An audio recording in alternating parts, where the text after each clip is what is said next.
Bien sûr, l'épisode est complexe, avec notamment des questions difficiles à trancher, comme l'éducation ou encore la crise énergétique. Et pour des questions de vraisemblance et d'engagement réel des personnages, tout le débat n'est pas courtois.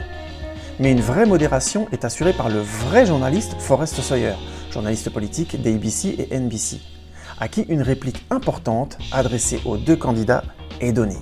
Si vous n'avez pas les preuves de vos accusations, évitez d'en proférer. #journalisme de qualité. L'objectif de cet épisode était aussi de créer le buzz, évidemment.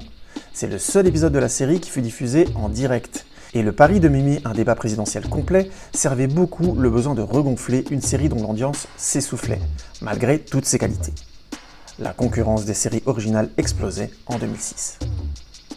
Mais nonobstant ces considérations, l'équilibre éthique de l'épisode est remarquable, à l'image de cette conclusion qui voit chacun des candidats défendre une posture compréhensible et donc critiquable, mais de facto respectable.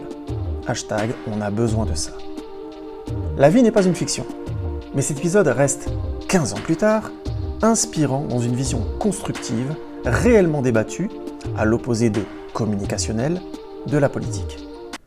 Pour ceux qui liraient cet article dans quelques années, le président de la République française vient de faire une vidéo d'anecdotes avec des youtubeurs à la mode.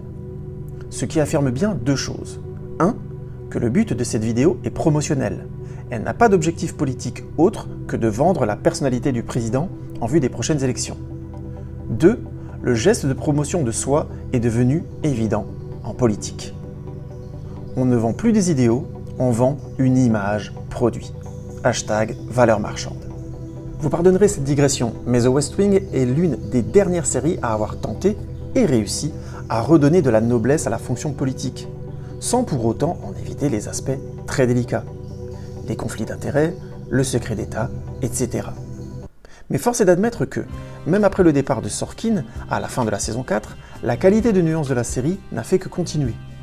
Progresser, disent même certains. Une nuance que des séries plus populaires par la suite n'ont pas su, voulu, retrouver.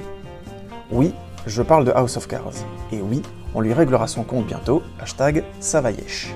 La tentative de The West Wing est une des plus culottées d'un show télévisuel. Se sachant forcément limité en rapport à la réalité, candide dans sa tentative de ralentir, de proposer une solution au rejet généralisé de la politique, la série a finalement accouché d'un des plus beaux moments de démocratie télévisuelle. Avec beaucoup d'éléments qui encore aujourd'hui font défaut à l'image de la politique et à la pratique de son débat. Par exemple, des idéaux présentés avec des arguments et des exemples concrets, soutenus par des études sourcées. Mais je résumerai mon impression à cette question. Il ne me semble pas qu'il existe actuellement une seule émission politique télévisuelle qui donne un temps réel de parole aux visions politiques, plutôt que des accumulations à chaud de réactions à de l'actualité.